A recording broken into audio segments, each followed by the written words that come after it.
नमस्कार दोस्तों, कैसे हैं आप लोग? सबसे पहले मैं आपसे क्षमा माँगना चाहता हूँ, काफ़ी दिनों के बाद आज मैं वीडियो डाल रहा हूँ। कुछ पारिवारिक परेशानियों की वजह से मैं पिछले दिनों कोई वीडियो नहीं डाल पाया, लेकिन अब प्रयास करूँगा कि अब ये जो वीडियो की श्रृंखला है ना टूटे और ये लगातार चलते रहे। हम लोग सीखते रहें, सिखाते रहें एक-दूसरे को और ऐसे ही हम आगे बढ़ते रहें। आइए मार्केट के विषय में कुछ चर्चा करते हैं। तो पिछले दिनों से मार्केट ने काफ़ी अच्छा रिवार्ड दिया है और काफ़ी अच्छे से चली है, चाहे निफ्टी हो, चाहे बैंक निफ्टी हो। लेकिन कहीं न कहीं अब हम उस मुकाम पे धीरे-धीरे आ रहे हैं, जहाँ से थोड़ी-सी करेक्शन की संभावना से इनकार नहीं किया जा सकता है। तो शुरुआत हम करते हैं सबसे पहले निफ्टी के चार्ट से। निफ्टी को जानने की कोशिश करते हैं कि निफ्टी का जो अगला स्तर होगा, वो कहाँ पे जाएगा या अगर कुछ करेक्शन होता है, तो वो कहाँ तक करेक्ट होकर के आ सकता है। तो आइए निफ्टी के चार्ट की तरफ हम रुख करते हैं सबसे पहले।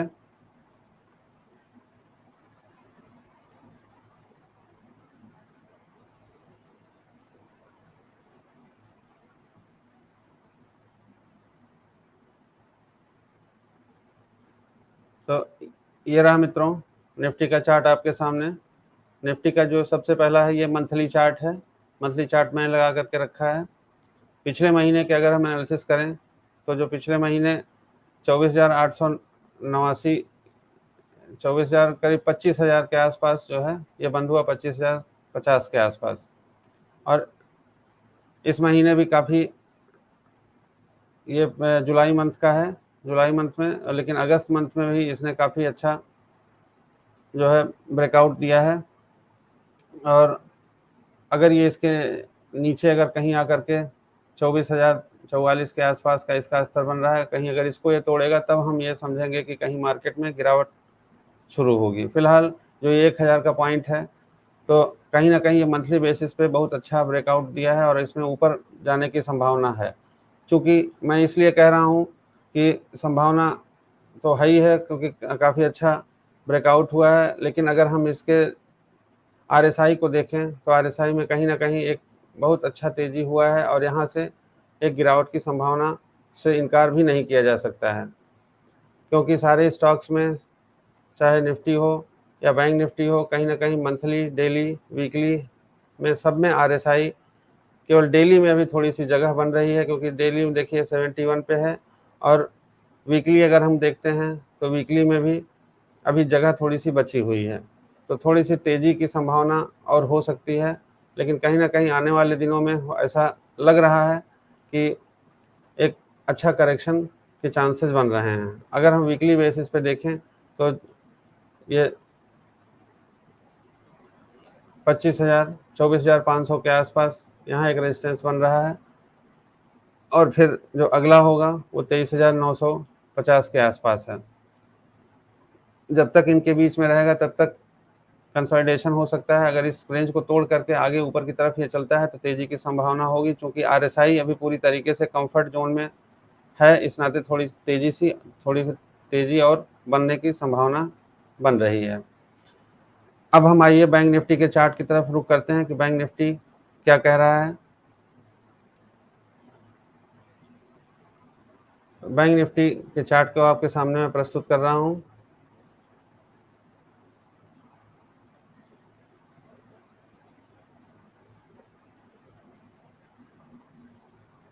ये रहा मित्रों बैंक निफ्टी का चार्ट। बैंक निफ्टी में अगर मंथली बेसिस पे सबसे पहले हम देखें, मैं आप लोगों से कहना चाहूँगा कि जब भी चार्ट आप देखें तो लंबे टाइम फ्रेम का देखिए। लंबे टाइम फ्रेम से काफ़ी चीज़ें क्लियर मिलती हैं और जो हमारी एनालिसिस होगी वो भी काफ़ी हद तक सही होने की संभावना उसमें बढ़ जाती है। तो ये चूँकि ये निफ्टी का मंथली चार्ट है, मंथली चार्ट में अगर हम देखें तो ये देखिए धीरे-धीरे थ्री-राइजिंग पैटर्न बन रहा है। तो निफ्टी का चार्ट से थोड़ा-सा खराब मुझे बैंक निफ्टी का चार्ट लग रहा है। और अगर बैंकों को भी हम देखें जिसमें एसबीआई है, आईसीआईसीआई है, कोटक है, जो कि ऊपर से काफ़ी, अगर इनमें देखें तो गिरावट हो चुकी है और काफ़ी अच्छे परसेंटेज पे गिरावट हुई है इनकी। तो एच डी एफ सी है, एच डी एफ सी भी चूँकि लीडर है बैंकों का, तो इसमें भी एक गिरावट बनी हुई है, काफ़ी दिनों से एक स्तर में चल रहा है, काफ़ी दिनों से एक रेंज में चल रहा है। तो इस नाते कहीं न कहीं ऐसा लग रहा है कि आने वाले समय में बैंक निफ्टी में एक करेक्शन आ सकता है। लेकिन अगर देखें हम और मंथली डेली वीकली पे, तो बैंक निफ्टी की अपेक्षा निफ्टी ज़्यादा अच्छा लग रहा है और उसमें संभावनाएं अभी कुछ हद तक उसमें बनी हुई हैं। लेकिन कहीं ना कहीं अगर हम कुछ करते हैं तो हमें एक डर के साए में डर करके ही करना होगा। अब इसका अगर हम वीकली चार्ट देखते हैं तो वीकली चार्ट में ये देखिए 51,351 पे ये बंद हुआ है, ठीक है। तो ये इसने अपने रेजिस्टेंस को तोड़ दिया है, ठीक है। आगे ऊपर सपोर्ट इसका 52,848 का है। तो अगर इनके अभी 52,848 तक जाने की संभावना इसमें बन रही है, क्योंकि RSI 60 के क्रॉस कर गया है। और अगर मंथली बेसिस पे देखते हैं तो RSI में भी जगह है अभी यहाँ पे, तो इसमें थोड़ा सा ऊपर जाने की संभावना बन रही है। लेकिन ओवरऑल अगर देखा जाए तो मार्केट में कहीं ना कहीं गिरावट आने वाले टाइम में एक संकेत जो अभी से मिल रहा है वो दे रहा है, अगर एनालिसिस हम करें इसका थरोली। तो सबसे ज़रूरी ये है कि किस सेक्टर में पैसा बनेगा, किस सेक्टर को हम निगाह में रखें। तो मित्रों, मैं कहना चाहूँगा कि इस समय जो सबसे अच्छा सेक्टर आपका चल रहा है IT है, फार्मा है और हेल्थ केयर सेक्टर में तेज़ी बन रही है धीरे धीरे। तो हम इनको रडार पे रख सकते हैं। इन्हीं में से कोई एक अच्छा स्टॉक जो अभी तक काफ़ी न चला हो, हम उसको अपने ध्यान में रख के उसको पे हम ट्रेड कर सकते हैं, उसको एनालिसिस कर सकते हैं। और एक और सेक्टर मित्रों मेरे ध्यान में है जो कि काफ़ी अच्छा सेक्टर लग रहा है आने वाले टाइम में, और उसमें डबल ट्रिपल का भी चांसेस हो सकता है, वो है आपका शुगर सेक्टर। शुगर सेक्टर में आने वाले समय में तेज़ी बनने की उम्मीद लग रही है।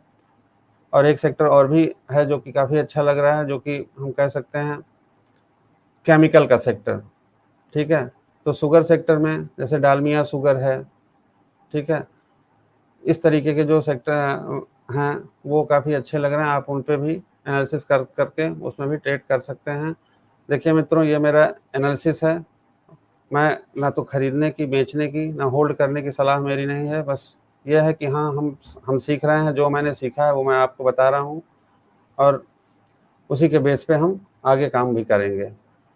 तो आइए, चूँकि IT सेक्टर में तेज़ी बनी हुई है और बहुत सारे ऐसे स्टॉक्स हैं जो जिसमें अभी ऊपर के चांसेस काफ़ी अच्छे बन रहे हैं। इन्हीं में एक स्टॉक है HCL टेक का। HCL टेक फंडामेंटली और टेक्निकली काफ़ी अच्छा लग रहा है मुझे। तो आइए सबसे पहले हम टेक्निकली इसका एनालिसिस करते हैं कि टेक्निकली HCL क्या है, क्या करती है, और तो फिर आगे हम इस पर आइए देखते हैं।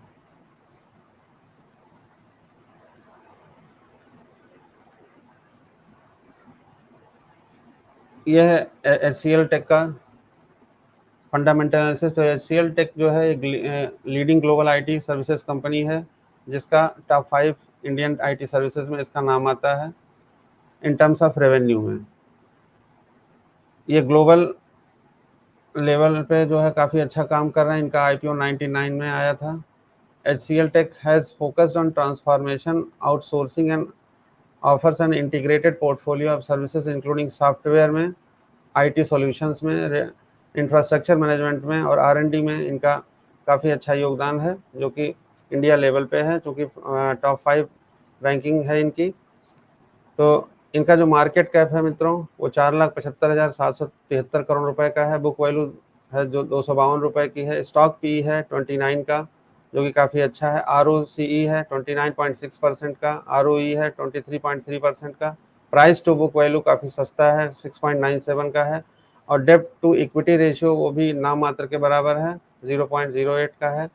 FII की जो होल्डिंग है वो काफ़ी अच्छी है, 18% की है, 18.4% की है। प्रमोटर काफ़ी अच्छा होल्ड कर रहे हैं। जो DII ने पिछले क्वार्टर में चेंज किया है वो 0.82% में का इजाफा किया है, और जो डिलीवरेबल क्वांटिटी है वो भी काफ़ी अच्छी है। तो कुल मिला जुला करके इसका जो फंडामेंटल का पार्ट है वो काफ़ी अच्छा है। अब आइए हम टेक्निकल के चार्ट की तरफ देखते हैं, इसका चार्ट देखते हैं और वहाँ से थोड़ा-सा जानने की कोशिश करते हैं कि क्यों मुझे अच्छा लग रहा है, क्यों मैं आपको ये सलाह दे रहा हूँ कि इस पे आप अपना एनालिसिस करें। तो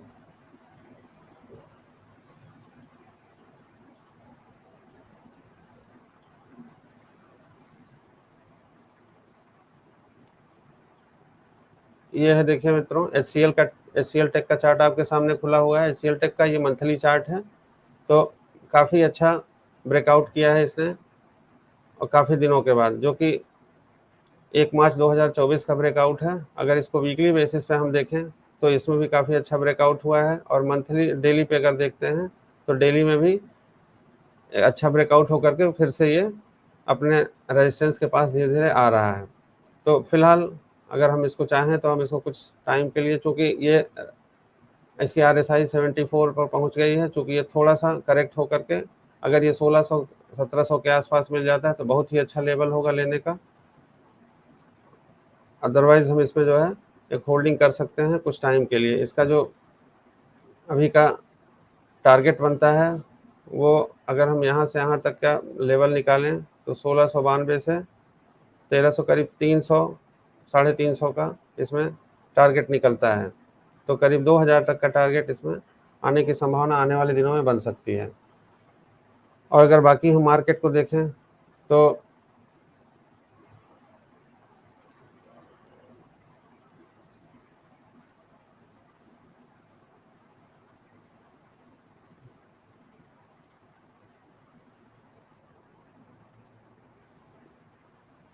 डाउ जोन्स ग्लोबल भी 627 पे है और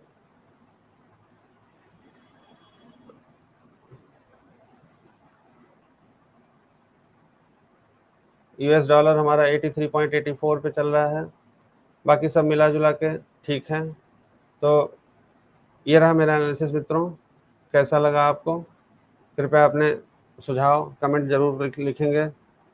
और एक बार फिर से मैं आपसे क्षमा मांगना चाह रहा हूँ क्योंकि मैं समय से लास्ट टाइम वीडियो नहीं डाल पाया। तो लेकिन आने वाले समय में कोशिश करूँगा कि मैं अपनी एनालिसिस आप तक साझा कर सकूँ, शेयर कर सकूँ। कृपया मेरे उत्साह को इसी तरह बनाए रखिए। आपने समय दिया, बहुत बहुत धन्यवाद, बहुत बहुत शुक्रिया। जय श्री राम मित्रों।